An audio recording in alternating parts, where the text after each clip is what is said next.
Hey everyone, Uncle Dane here with some footage I recorded of Gun Mettle, the new update to TF2, and as you can see they added a few cool new things, weapon skin, stat tracks. You can now look at your weapon to see how pretty it is.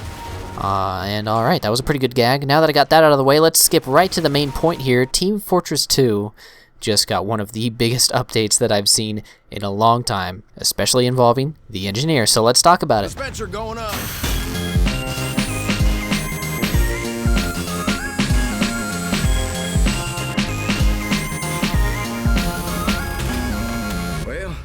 Guess that'll do. Alright, so Gun Mettle.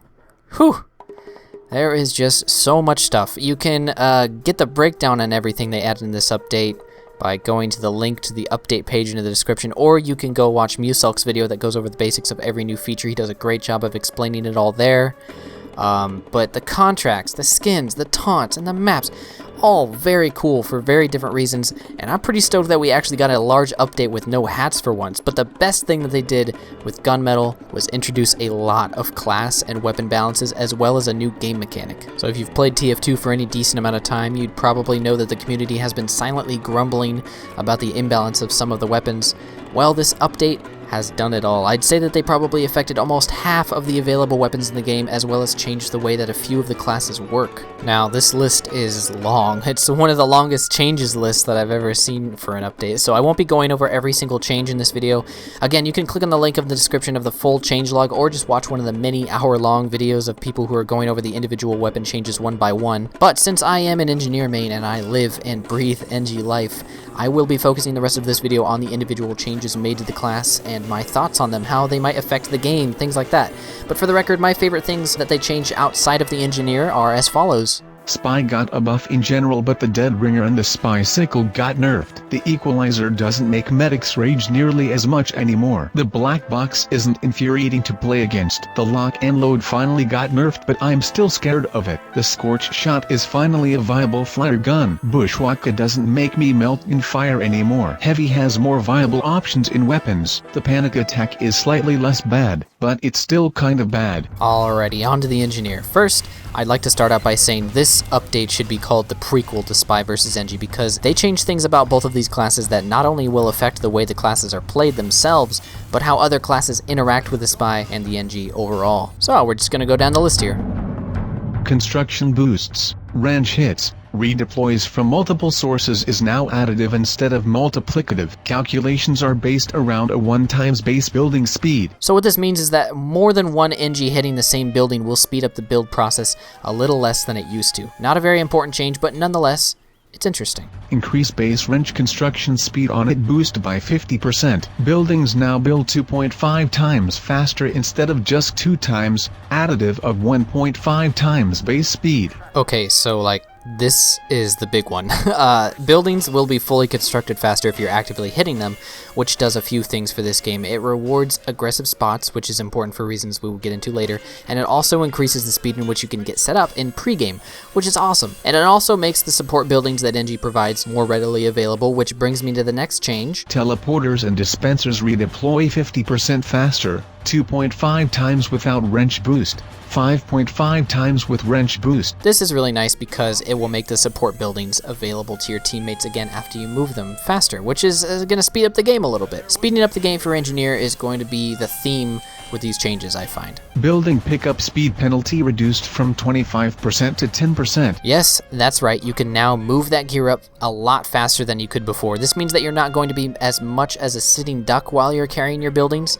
Once again, speeding up the game for Engineer, this is a good thing. This is probably one of my favorite changes that they made. On wrench equip change, buildings no longer self-destruct unless the building type is changed, i.e., only Sentry explodes when switching from wrench to gunslinger. So this is actually a pretty cool change, because like the addition of weapon exchanging on the battlefield that they just added, the developers seem to be trying to make it so you don't have to actually be bound to just one loadout once you choose it from spawn. With this change, you can actually have the option to use other wrenches mid-setup. This could be cool because of the recent changes to the Jag and the Eureka Effect, making it so that certain wrenches could be used for changes in game state without having to actually start from scratch again. again. This could raise the skill ceiling of an engineer. For instance, having the knowledge to use a jag for setup time and maximizing your upgrade speed and then changing to a different wrench later on in the game. You could even switch from minis to level 3s without destroying your dispensers and teleporters. It just destroys your sentry. This is an awesome change. Building repair costs increased from 20 metal to 33 metal to repair 100 HP per wrench hit, from 5 HP per metal to 3 HP per metal. Alright, so it's the first nerf on the list, but it's not a completely terrible one. This just means that an engineer will run out of metal faster while repairing with his wrench. This could be an effort to keep engineers from turtling behind their sentries next to large ammo sources, which, honestly, I'm all for. I don't like the turtling style of engineer, you know that. Level 2 and Level 3 sentries have less passive damage resistance against heavy miniguns. Level 2 sentry minigun resistance changed from 20% to 15%, and Level 3 changed from 33% to 20%. I'd like to think I know a decent amount about the technicalities of engineer, but I honestly didn't know this whole time that heavies did less damage to sentries. In fact, with how little love the big guy's gotten over the years, I kind of feel bad now that I know that this gun does less damage to sentries. But so they buffed heavy a little bit, which is fair. So now we can move on to the weapon changes, starting of course with the mini sentry. Yes, in a rebalance update this big, of course, the minis aren't safe, but it's not as bad as I'd expect. Mini sentries can now be repaired. Oh wow, buff. Okay. Cool. So defensive minis are slightly more viable now, I guess. Mini sentries can now be wrench construction boosted. Another buff. Wow, okay. Well, I guess this will make Musoak look less silly. This is a very, very sad day. Mini sentry base build speed decreased. Mini sentries that are wrench boosted build slightly faster than previously. Alright, there it is. The long-awaited mini sentry nerf. You guys asked for it.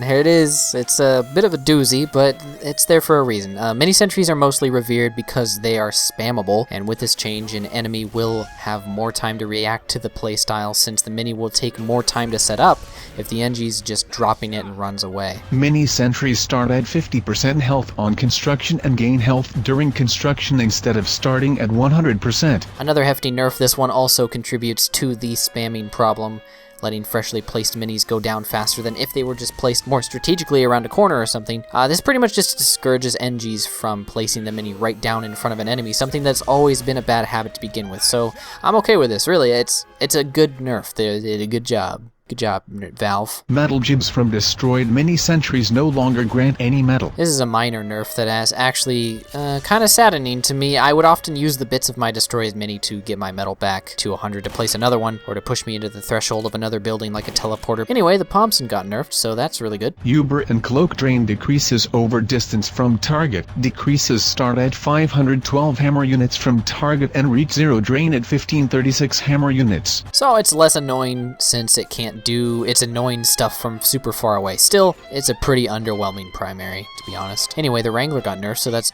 oh no! Ammo and repair given to a shielded sentry is reduced by the strength of the shield, 66% reduced, when shield is active. Well, rest in peace, the Sigafu save.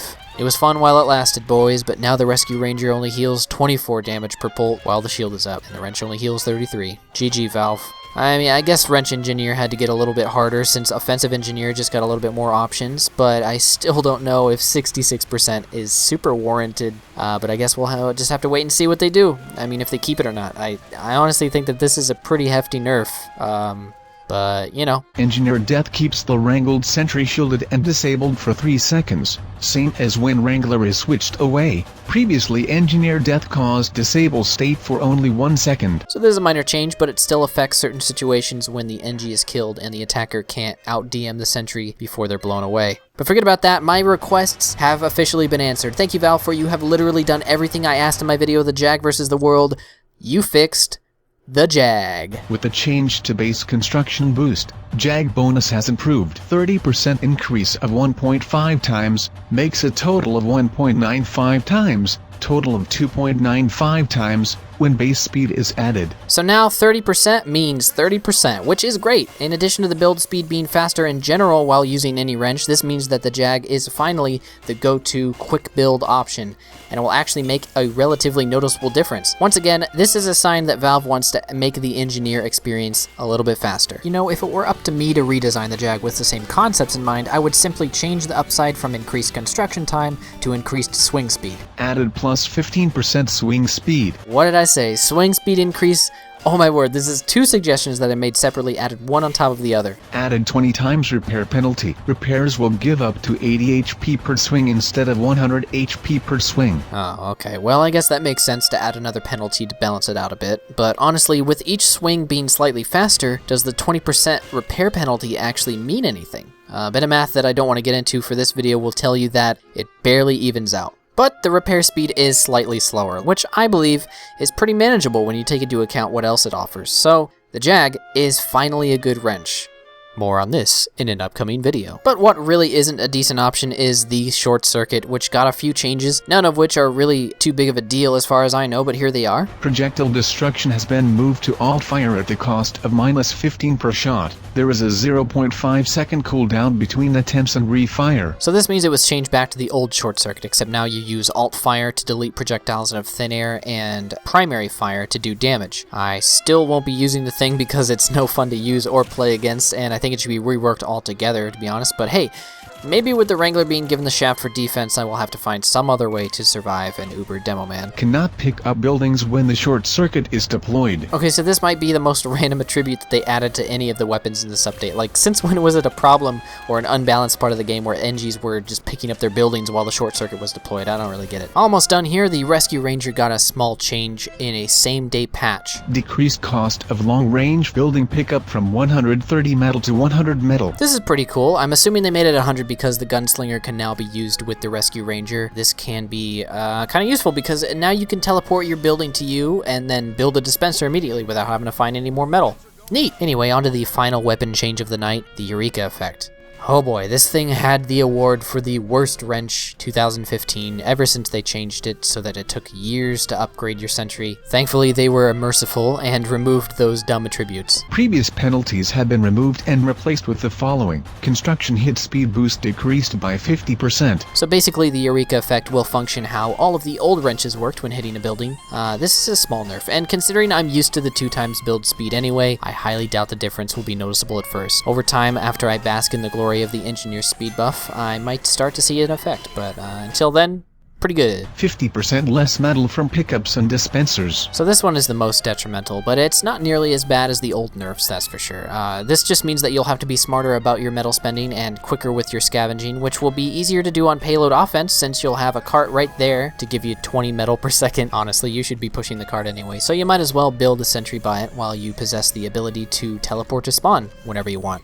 Nice. So, that's everything for Engineer from the very bountiful, super exciting, long-awaited Gun Mettle update. And as I said a few times already, this Engineer update specifically is focused on increasing the speed of the class. A lot of people complain that the Engineer is boring because of many reasons, but most of all the speed in which he does things. Building, hauling, setting up, even the way that the unlocks were balanced generally only gave the Engineer 2 or 3 basic loadouts to choose from. Now, variety is more viable, and the class operates slightly faster, which makes the class less of a drag for some players who don't want to spend a lot of time building and more time shooting. I personally think that this is exciting because it shows us that Valve actually does have plans for this game. Everyone knows that matchmaking is on the horizon, so they're now making attempts to balance the game in a way where they don't have to ban everything. Valve wants their game to be balanced even more now that the game is going to be changing from a purely casual, free-to-play first-person shooter to possibly an esport, which is both amazing and frightening at the same time. Just recently, Razer Arena just announced that they will support competitive Team Fortress 2. In other words, this update is the first of many changes to this game that will further establish it among other games that have been casting a shadow over TF2 for a long time. So if you're not into the idea of new skins, taunts, and balances, at least get excited about the idea of TF2 growing as a game, because Valve is going to be putting a lot more focus on it for the rest of the year and onward. Anyway, that's all I have for you guys today. I made this video as quick as I could so that I could get right into playing some Gun Mettle campaign,